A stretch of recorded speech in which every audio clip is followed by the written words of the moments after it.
This fire kept ancient humans alive for 200,000 years, but it may have been killing them the entire time. Every night they breathed in something deadly, and they had no idea. Now scientists have found the proof. Blackened lungs, damaged bones, all from smoke.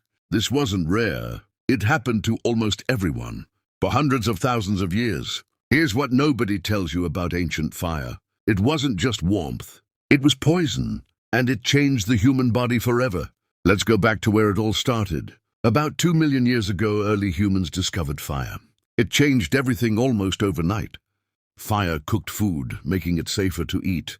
It kept dangerous predators far away at night. It gave warmth during brutal ice ages. Without fire, humans may not have survived at all. But there was a hidden cost to this gift, one that built up slowly, invisibly over lifetimes. Wood smoke isn't just harmless grey fog. It's actually a cocktail of toxic chemicals. Carbon monoxide is one of the most dangerous. It quietly starves the body of oxygen. Fine soot particles are another major threat. They lodge deep inside the lungs and stay there. Smoke also contains cancer-causing compounds. Scientists call these polycyclic aromatic hydrocarbons. Breathing this daily is like smoking dozens of cigarettes. And ancient humans did this every single night. It got even worse indoors. Caves and shelters had no chimneys, no windows, no airflow, no escape route for smoke. Smoke just built up hour after hour. Families slept directly underneath thick smoke clouds. Children breathed it in for their entire childhood. This wasn't a one-time exposure. It was constant for their entire lives. So how do we actually know this happened? Archaeologists have studied ancient human skeletons and found something disturbing: blackened lung tissue preserved in some remains, bone damage that matches chronic smoke exposure. Some remains show signs of black lung, a disease normally linked to coal miners. Imagine being the first human near that fire, leaning in too close, breathing the smoke deeply, coughing, eyes watering, chest burning, not knowing this was doing lasting damage. One small choice, repeated every single night. Women and children were hit the hardest. That meant heavier smoke exposure, day after day. The most vulnerable members of the tribe paid the highest price for survival. Wherever fire was used indoors, the same damage appears. The evidence has been found on every continent studied. They spent the most hours near the fire, cooking meals, tending flames, staying warm. This wasn't limited to one place. It happened across entire continents: African savannas, European caves, Asian settlements. There was no escaping it. Not here, not anywhere. Eventually, humans adapted, slowly over thousands of years. Smarter shelters, smoke holes, safer sleeping distances. Some scientists believe smoke exposure even shaped human genetics. It's a strange irony. Fire helped humans survive. If this fascinated you, subscribe to Stick Tribe for more. One of the clearest examples comes from Shanidar Cave in Iraq. Neanderthal remains found there show heavy smoke damage. Their lungs bear the same blackened marks as modern smokers. Similar findings appear in Denisovan cave sites in Siberia. Even remains from early farming villages show the same pattern. This wasn't just a hunter-gatherer problem. It followed humans into every stage of civilization. Utsi the Iceman, a 5,300-year-old mummy, also shows lung damage. Scientists found soot deposits deep inside his respiratory tract, proof this exposure lasted long after the Stone Age ended. This isn't just ancient history, though. The World Health Organization tracks a modern version of this exact problem. Nearly 3 billion people today still cook over open indoor fires, and the results are strikingly similar to what we see in ancient bones.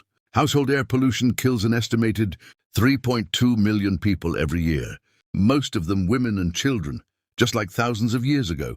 The danger hasn't. We solved fire's warmth problem. We never fully solved its smoke problem. In many parts of the world, that fight is still happening right now. History isn't just repeating. In some places, it never stopped. Over time, something strange happened. Humans began intentionally inhaling smoke, not by accident but on purpose. Some cultures burned herbs and plants for ritual and healing. Others discovered smoke could dull pain or alter the mind. What started as an unavoidable side effect became a deliberate habit. That habit would eventually evolve into something familiar, pipes, tobacco, and eventually cigarettes. The addiction we know today didn't start in a factory. It started around a fire hundreds of thousands of years ago.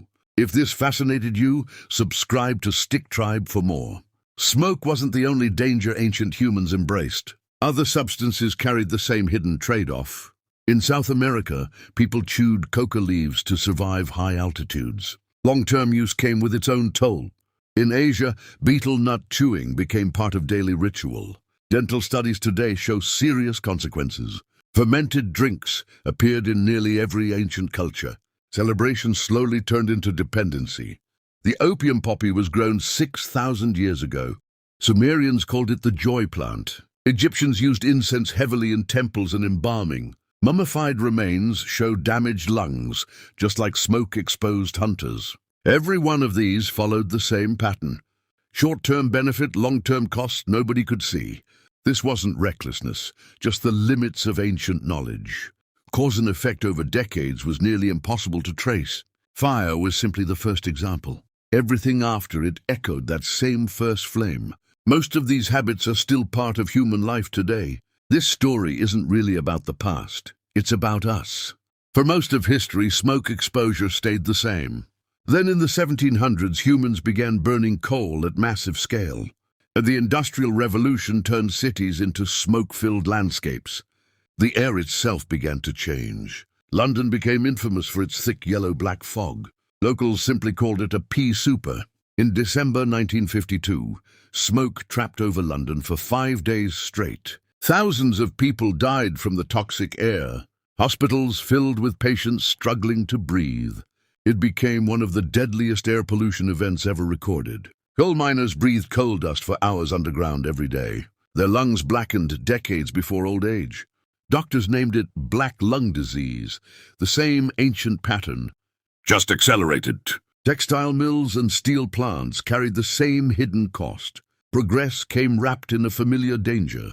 This problem used to be slow and personal. Now it was fast, industrial, and citywide.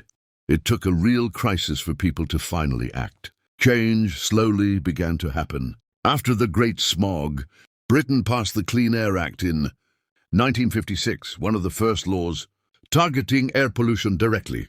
Factories cut emissions and homes left coal fires behind. London's thick smog slowly began to clear.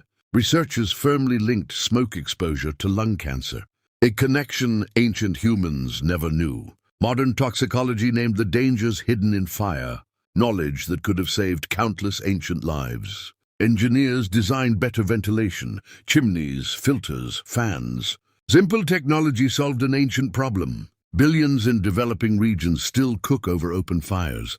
The ancient danger never fully disappeared. Global health groups launched clean cook-stove initiatives. Millions of safer stoves reached homes worldwide. These programs already prevent countless illnesses. Progress, even if slow, keeps moving forward.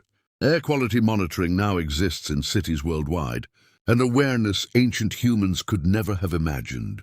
200,000 years after that first fire, humans finally understand the full picture. Fine particulate matter causes permanent lung scarring, a slow injury that builds over a lifetime.